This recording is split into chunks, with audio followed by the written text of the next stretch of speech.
Selam arkadaşlar. Yeni bir motosiklet vloguna hoş geldiniz. Bu videomuzun konusu birazcık FC Moto hakkında konuşacağım.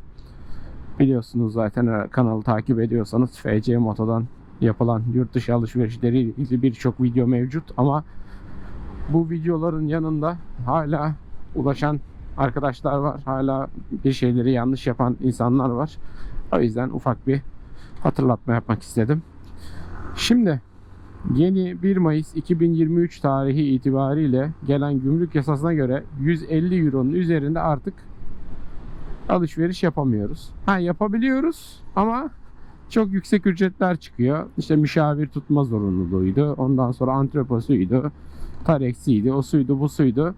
Birçok fiyatlar çıkıyor. Yani atıyorum aldığınız 10 bin liralık kask için 11-12 bin lira daha fazla para ödüyorsunuz. Eskiden neydi? Aldığımız 10 bin liralık kask için %18'i ödüyorduk. 180 lira. İşte damga vergisiydi, gümrüğe sunma ücretiydi falan. 200 lira gibi bir şey ödüyorduk. Hani 200 lira nerede? 12 bin lira nerede? O yüzden mantıklı değil. Uçağa atlayın, gidin, alın, gelin. Hani daha ucuza geliyor açıkçası. Bu şekilde yapan arkadaşlar var. Acaba dörtlü mü yakıyor, sola mı çıkmaya çalışıyor? Bu tarafında kaldık biz bunun ama. Bence bu ne yaptığını bilmiyor. Şu an dörtlerini falan yaktığını sanıyor bu. Neyse. Şimdi FC Moto'da 150 Euro olayını zaten konuştuk, anlattık. Hani kimi zaman diyorlar ki ya 150 Euro'nun altında bir şey yok işte, ondan sonra verdiğimiz kargo ücretine değmiyor falan gibi yorumlar da okudum. Arkadaşlar emin olun değiyor ama birazcık araştırmanız gerekiyor. Hani bu araştırma ne? Şöyle söyleyeyim size. Mesela ben en son iki tane mont, işte bir tane mont, bir tane de ayakkabı aldım. Aldığım mont Berik'in Fate modeli. İşte böyle su geçirmiyor. 4 mevsim kullanılabilecek bir mont. Ben bu montu 2000 liraya aldım. 2100 liraya geldi bana gelişi. Yani böyle bir indirim olmuştu. 200 küsür eurolardaydı mont. Normal fiyatı. İndirimde böyle 120 euroya mı ne düştüğü anda gördüğümde hani 150 euronun altı, bunu yapıştır al dedim. Yani Türkiye'den bir ProSev tarzı bir mont alacağıma hani daha farklı tarzını, şeklini beğendiğim bir mont aldım.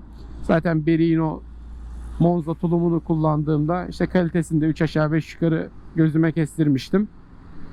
O yüzden alınıp kullanılabilecek bir ürün diye düşündüm, aldım. Hatta bu ürünü de yaklaşık hani 2-3 aydır kullanıyorum. Hani yoğun yağmurda da kullandım. İşte böyle çiseleyen, ahmak ıslatan havalarda falan da. Ürün gayet güzel. Şöyle yapabilirim karşılaştırmasını. Diğer Alpinestars Andes Tourer 4 mevsim olan takımımın üstünü giydiğim zaman bundan sonra üşüyorum açıkçası. Yani bunun bu içliği ve hani kumaşı gayet güzel. Yazın nasıl olur bilmiyorum ama zaten yazın kullanmak için almadım. Bunu özellikle mevsim geçişlerinde işte böyle havalarda kullanmak için aldım. Ve de uyguna geldi. Ondan sonra tekrardan böyle işte her hafta bakıyorum ürün var mı yok mu gibisinden. Böyle zaten haftalık ürünler şeylerinde oluyor, böyle ana sayfalarında oluyor. Ondan sonra bir ara ayakkabılarda çok ciddi indirimler vardı. Ayakkabılarda da şöyle ilk defa bir Dainese bot aldım. Daha önce hiç kullanmamıştım. Dainese'in Metropolis modeli var. Bilenleriniz için zaten şey yapmıyorum ama bilmeyenleriniz için şu trafik geçtiği anda göstereceğim. Yani böyle Vans'lara benziyor. Gayet güzel. Hani gündelik kullanımda şöyle bir bot. Bunun Feyzoğlu'nda ve Türkiye'deki işte Mototaş'ta falan fiyatları ben sipariş ettiğim zamanlarda 4200 ile 4600 lira arasında değişiyordu. Şimdi 4200-4600 lira nerede? Ben bu botu ne kadar aldım? Ben bu botu 2300 lira FC Moto'ya verdim. 300 lira da vergi işlemlerine verdim. 2600 liraya aldım. Yani 2600 lira nerede? 4300 lira nerede?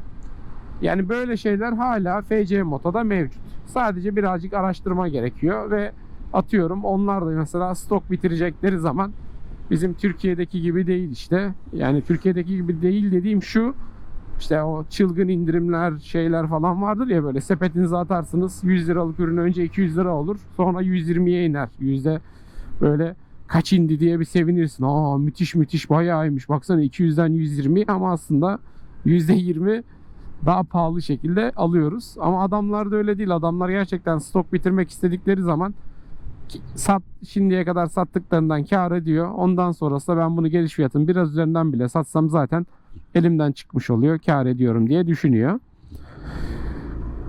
Bu da böyle çok fazla bir şey gibi, övme gibi oldu ama yani ya iş etiği ya bence. Gerçekten güzel yapıyorlar onu. İşte bu bot da öyle bir şeye geldi. Kullanıyorum. Mesela Alpinstars'larda 43 numara kullanıyordum. Dynezy'de hiç denemeden 43 söyledim. Birazcık yorumlarını falan okudum. Hatta gidip denemedim de. Normalde deneyebilirdim belki Mototaş'ta ya da Feyzoğlu'nda falan. Ya dedim alayım, nasıl olsa hem ucuza alıyorum. Hiçbir şey olmasa bile zaten geldiğinde eğer ayağım olmazsa koyarım internete, satarım zaten her halükarda. 2600 liraya aldığım bir şeyi yani 3000 lira bile yazsam çok rahat bir şekilde satılırdı. İlla ki 43 numara ayağı olan birisi olurdu. Gelip dener alırdı. Şimdiye kadar giydim. Hiçbir sıkıntısı yok. Beden çok güzel uydu. Tek bir noktada sıkıntı çekiyorum. O noktada model fermuarlı. Yani fotoğrafta da fermuarlı gördüm. Ha dedim çok güzel. Normal bizim casual giydiğimiz botlar gibi. Hani bir kere bağcıklarını ayarlarım. Fermuardan aç kapa. Kullanımı çok rahat olur. Fermuarlar dış tarafta. Yani ayak bileklerinizin dış taraflara bakan tarafında. Hani içte olsa görüyorsunuz, çok rahat çekiyorsunuz. Dışta olduğu için ya sol ayağınıza sol elinizle uzanıyorsunuz, çekiyorsunuz ya da sol ayağınıza sağ elinizle böyle dışına doğru uzanarak böyle bir uzanma yapıyorsunuz. Yalnız çok kalın oldukları için bilekleri daha belki de yumuşamadığındandır. Yaklaşık bir aydır falan kullanıyorum. Eğer ayağınız böyle biraz öne doğru katlıysa bilek de katlı oluyor. Bilek katlı olduğu zaman da fermuarı tam çekemiyorsunuz. Yani o gücü uygulayamıyorsunuz fermuara. O yüzden böyle bir bileğinizi böyle hafif bir şöyle bilek hareketi yapmanız gerekiyor. O da tamamen alışma şey. Hatta durun şurada durayım da göstereyim ya. Çok güzel anlaşılsın en azından. Hoppa. Evet. Bakın botlar bunlar. Bahsettiğim fermuarlar da bakın içte değil, şöyle dış tarafta. Yani ben bunu giyerken şöyle uzanıp çekmem gerekiyor ama böyle uzandığım zaman şu bilek bu şekilde döndüğü için şu ara böyle şey oluyor. Birbirinden ayrılıyor. Fermuarla da çekemiyorsun. O yüzden hani şöyle yapıp fermuarı çekmek daha rahat oluyor. Ve bu da birazcık sadece giyerken meşakkatli oluyor ama gayet güzel yani ayakkabının modeli. Ben çok beğendim. Gündeliğe kullanılacak işte. Sanki Vans giyiyormuş gibi giyip kullanıyorum. Öyle hani normal bir kotun altında falan da sırıtmıyor. Mesela Alpinstars'lar geçen yaz yaptığımız taşyol macerasında o vardı. SMX Plus'ı kullanmak istemedim. Bunu o yüzden aldım. Bu arada bunun su geçirmez modelleri de var. Ben su geçirmezini almadım. Normalini aldım çünkü yazın kullanacağım diye. Gerçi mesela şu havada da kullanıyorum ama zaten bu havada su geçirecekse hani Crocs'larla falan kullanalım motosikleti. Yani böyle dostlar, FC Moto'yu hala tercih edebilirsiniz. Güzel. Güzel ürünler, ucuza ürünler olabiliyor. Şu anda piyasa yani gerçekten çok böyle şey. İnternetten bakıyorum. Çok pahalı yani her şey. Sıfırdan motora başlıyor olsam belki motora başlamazdım. Motora bırakırdım yani. Ya eksikler her zaman oluyor. Ona göre böyle indirimlerde, şeylerde yavaş yavaş tamamlayabilirsiniz. Ama kesinlikle 150 euronun üzerinde ürün sipariş etmeyin. Çok sancılı süreçler. Şimdilik söyleyeceklerim bu kadar. Kendinize çok iyi bakın. Her zaman dediğim gibi ölümle değil ölene kadar motosiklet sürelim. Güzel güzel bilinçli bir şekilde kullanalım. Sizi çok seviyorum. Görüşürüz.